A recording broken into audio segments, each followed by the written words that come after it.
व्यवस्था को क्षेत्र के आधार पर बांटने के 5 एक तरीके से आप कह सकते हो उपक्षेत्र हैं। तो सबसे पहले हम बात कर रहे हैं कार्य क्षेत्र पर अर्थव्यवस्था को किस तरीके से बांटा जाता है। सबसे पहले मैं आपको अर्थव्यवस्था का मीनिंग बता देता हूं। देखिए, अर्थव्यवस्था का मतलब उस बाउंड्री से, उस क्षेत्र से है जहां पर आर्थिक गतिविधियां चल रही हैं, लोग जीविकापार्जन के साधन ढूंढ रहे हैं। जैसे मैं भारतीय अर्थव्यवस्था में काम कर रहा हूं तो भारतीय अर्थव्यवस्था के नियम मुझ पे लग रहे हैं क्योंकि यही मेरा क्षेत्र है।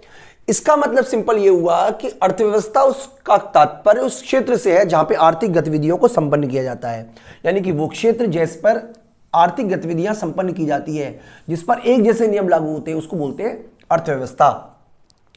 अर्थव्यवस्था की बात करें तो सबसे पहले हम बात कर रहे हैं प्राथमिक क्षेत्र। देखिए, प्रकृति द्वारा हमें भरपूर संसाधन दिए गए हैं। अगर कोई आर्थिक गतिविधि उन प्राकृतिक संसाधनों के दोहन से है, उन प्राकृतिक संसाधनों को प्रयोग करने से है, जैसे मान लीजिए मछलियां हैं, मछली कोई आपने तो बनाई नहीं है, मैंने तो बनाई नहीं है।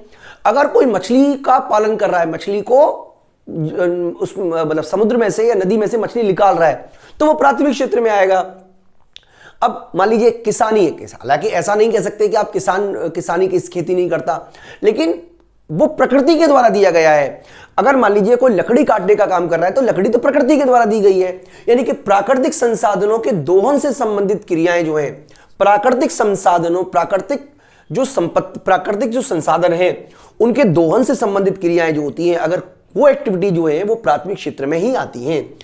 किसी भी देश में अगर देश की जीडीपी और रोजगार सृजन करने में 50% या उससे ज्यादा का भाग ऐसी प्राथमिक क्षेत्र से आता है तो ऐसी अर्थव्यवस्था को हम कृषि अर्थव्यवस्था कहते हैं। यानी कि अगर आपसे पूछा जाए कृषि अर्थव्यवस्था क्या है, तो आप सिंपल सरल भाषा में कह सकते हो कि अगर किसी अर्थव्यवस्था का 50% या उससे ज्यादा कृषि क्षेत्र से आता है तो ऐसी अर्थव्यवस्था कृषि अर्थव्यवस्था कहलाती है। इसके अंदर का क्या क्या चीजें आती है? एक तो आती है कृषि और उससे संबंधित क्रियाएं, मत्स्य पालन, वानिकी, खनन एवं उत्खनन, यानी कि ये सारी की सारी क्रियाएं कहलाती हैं प्राथमिक क्षेत्र की। तो प्राथमिक क्षेत्र क्या है, मैं उम्मीद करता हूं आपको समझ में आ गया होगा। यानी कि प्राथमिक क्षेत्र वह क्षेत्र है जहां पर कृषि से संबंधित क्रियाएं की जाती हैं, प्राकृतिक संसाधनों का दोहन होता है, प्रकृति द्वारा जो हमें मुफ्त उपहार दिया गया है उनका प्रयोग करके, उनका यूज करके आर्थिक गतिविधियां चलती हैं, तो इसको बोलते हैं हम प्राथमिक क्षेत्र। दूसरा है हमारा द्वितीय क्षेत्र। द्वितीय क्षेत्र में उन सभी आर्थिक क्रियाओं को शामिल किया जाता है जिसमें प्रकृति द्वारा दिए गए संसाधनों को हम रूप बदल देते हैं। यानी कि कपास से कपड़ा बनाना, अब कपड़ा तो प्रकृति ने दिया नहीं है, कपड़ा तो हमने बनाया हुआ है, मैन मेड कपड़ा होता है। यानी कि प्रकृति द्वारा जो संसाधन दिए गए हैं उनका प्रयोग करके हम क्या कर रहे हैं, उनको रूप बदल देते हैं। जैसे मान लीजिए अब मान लीजिए गन्ना है, गन्ना का उत्पादन आएगा प्राथमिक क्षेत्र में, लेकिन आप चीनी उद्योग है, चीनी बना रहे हो तो चीनी तो आएगी द्वितीय क्षेत्र में। यानी कि इसका मतलब ये होता है कि द्वितीय क्षेत्र में उन सभी आर्थिक क्रियाओं को शामिल किया जाता है जिसमें प्राथमिक क्षेत्र के उत्पादकों को प्रसंस्करण किया जाता है, यानी कि एक तरीके से प्रोसेस्ड किया जाता है। और अगर किसी देश में जीडीपी का जो अधिकांश भाग है, और आप कह सकते हो एक तरीके से रोजगार का अधिकांश भाग इस क्षेत्र से आ रहा है, 50% या उससे ज्यादा आ रहा है, तो ऐसी अर्थव्यवस्था को हम औद्योगिक अर्थव्यवस्था कहते हैं। यानी कि औद्योगिक अर्थव्यवस्था वो होती है जहां पर जीडीपी और कार्य क्षेत्र का अधिकतर योगदान इसी क्षेत्र का होता है। तीसरा हमारा सेवा क्षेत्र होता है, जिसको हम सेवा क्षेत्र भी कहते हैं और तृतीय क्षेत्र भी कहते हैं। सेवा क्षेत्र में वो सभी आर्थिक क्रियाएं आती हैं जिसमें हम सेवाओं का उत्पादन होते हैं। अब बैंकिंग सर्विसेज हो गई, परिवहन हो गया, संचार हो गया, शिक्षा प्रदान करना हो गया। हालांकि आप कह सकते हो मतलब एक तरीके से आप कह सकते हो सर्विसेज का प्रोडक्शन हो रहा है। यानी कि आप क्या कर रहे हो, सुविधाएं दे रहे हो। अब वस्तु और सुविधाओं में तो अंतर आपको पता ही है। सुविधाएं जब आप दे रहे हो, जब आप किसी को सेवाएं दे रहे हो, तो सेवाओं का जो क्षेत्र है उसको बोलते हैं तृतीय क्षेत्र। और अगर किसी अर्थव्यवस्था में जीडीपी और उसके जीवन यापन में सेवा क्षेत्र का योगदान 50% से कम 50% या उससे ज्यादा हो तो ऐसी अर्थव्यवस्था कहलाती है सेवा अर्थव्यवस्था। इसके अंतर्गत क्या क्या चीजें आती है? इसके अंदर आती है व्यापार और होटल, लोक प्रशासन एवं प्रतिरक्षा, चिकित्सा इसके अंदर आती है, परिवहन, संचार और भंडारण इसके अंदर आता है, वित्तीय सेवाएं इसके अंदर आती हैं, रियल एस्टेट इसके अंदर आता है, अन्य सेवाएं इसके अंदर आती हैं।